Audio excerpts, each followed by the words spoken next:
ఆంధ్రప్రదేశ్ యొక్క భవిష్యత్తుని ఆంధ్రప్రదేశ్ యొక్క భవిష్యత్తు ఈ వీడియోలో ఉంది. ఈ వీడియోని పూర్తిగా చూడండి. అందరికీ చూపించాల్సిన బాధ్యత మీది. ఫస్ట్ అయితే ఒక లైక్ కొట్టి పూర్తిగా వీడియో చూసాక కామెంట్ చేయండి, మర్చిపోవడం. బైబిల్ కూడా చెప్తుంది, అబద్ధపు ఆరోపణలు గందరగోళం కలిగించడం విశ్వాసం పని కాదు. 100% కరెక్ట్ అండి. అది అజ్ఞానపు వాక్యం, అజ్ఞానపు కార్యం. శాంతిని చాటేవారే దేవుని పిల్లలు.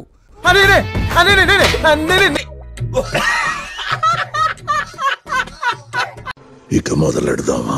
కానీ ఉన్న ఆధారాలు మొత్తం చూస్తే హైదరాబాద్ నుంచి క్రైమ్ స్పాట్ వరకు ఆయన 2 సార్లు పడిపోవడం, పోలీస్ హెల్ప్ చేయడం, హెడ్లైట్ లేకపోవడం, ఆయన ఎందుకో చాలా ఇబ్బంది పడుతున్నాడు వెహికల్ నడపడానికి. చూడండి.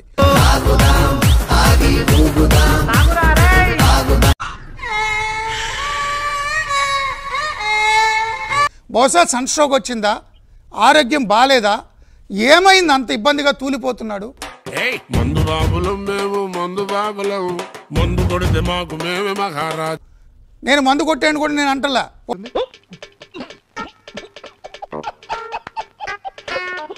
ఇదంతా ఏంటి మీలాంటి వాళ్ళు చేయడం ఏంటిది?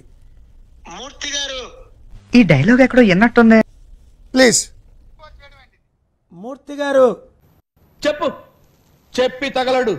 మీరు లేకపోతే ఆధారాలు చూపిస్తే భావోద్వేగాలు మాట్లాడతారేంటి?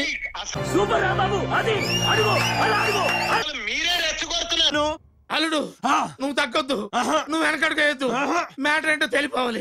ఎవరు రెచ్చగొట్టారు? ఎవరిని రెచ్చగొట్టారు? శాంతిగా ఉండమని చెప్పా, అది రెచ్చగొట్టడమా? నీచులు ఎప్పుడు నీచంగానే మాట్లాడతారు రావు గారు, మీకు తెలియదే ఉంది. నేను 7 నిమిషాలు విన్నాను, మీరు వినండి. ఇప్పుడు నన్ను మాట్లాడినండి, మళ్ళీ వీడికి ఇంకా తగ్గలా. మీరు మాట్లాడిన అన్ని ఆధారాలు అంటున్నారు, మరలా ఇది హత్య కాదు. ఏం పాయింట్ పెట్టావన్నా, సూపర్. నా దగ్గర ఉన్న కనీస ఆధారాలు, మీ దగ్గర ఉన్న పూర్తి భావోద్వేగాలు. ఎవరు చూడలేదు కదా, కోళ్ల పందాలు చూసినట్టు చూస్తున్నారు బాబా. మీరు చెప్పింది 100కి 0 మార్కులు. ఇప్పుడు నేను మాట్లాడతా, వినండి.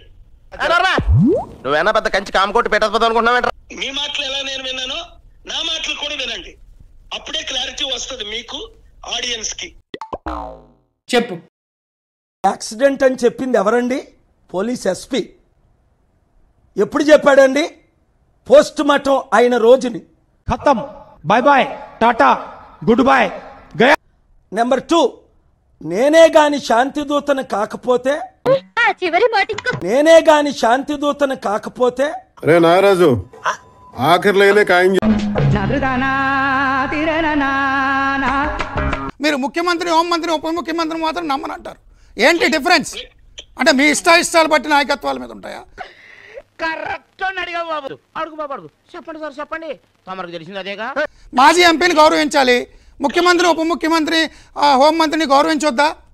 ఎందుకని తొందరపడుతున్నారు రాజకీయ నాయకుడిగా మీరు?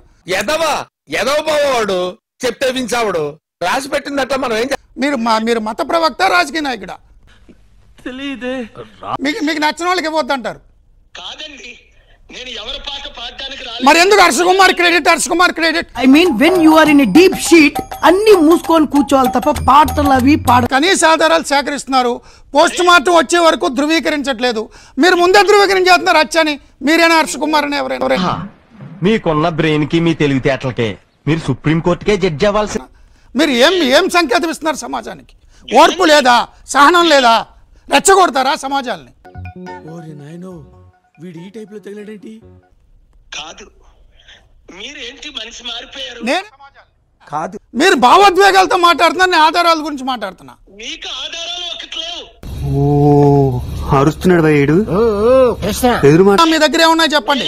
నా దగ్గర ఐజీ చూపించిన ఆధారాలు చూపిస్తున్నా, సీసీటీవీ ఫుటేజ్ చూపిస్తున్నా. ఇంకెంత క్లియర్ గా చెప్పిన తర్వాత ఎంగిలి కాంచాల దగ్గర కుక్కలా ఇక్కడ ఎందుకు? మీరు చేయండి, సబ్స్క్రైబ్ చేయండి, 1,00,000 దాటించండి చెప్తా. ఓకే బ్రదర్స్, ఒక తల్లి కడుపును పుట్టకపోయినా ఒకే ఆటోలో కలిసి ప్రయాణం చేశాం. ప్రజల వద్దకే పాలనలాగా ప్రజలతోనే ప్రయాణం అన్నమాట. డౌట్స్ ఏం పెట్టుకోకండి. మీకు ఎప్పుడు రావాలనిపిస్తే అప్పుడు వచ్చేయండి. ఖర్చు లేకుండా కాఫీ తాగుతాం, బిల్లు కట్టకుండా భోంచేద్దాం. సరేనా? అలాగే. బయలుదేరన్న, మీకు ఆలస్యం ఎలా ఉంది?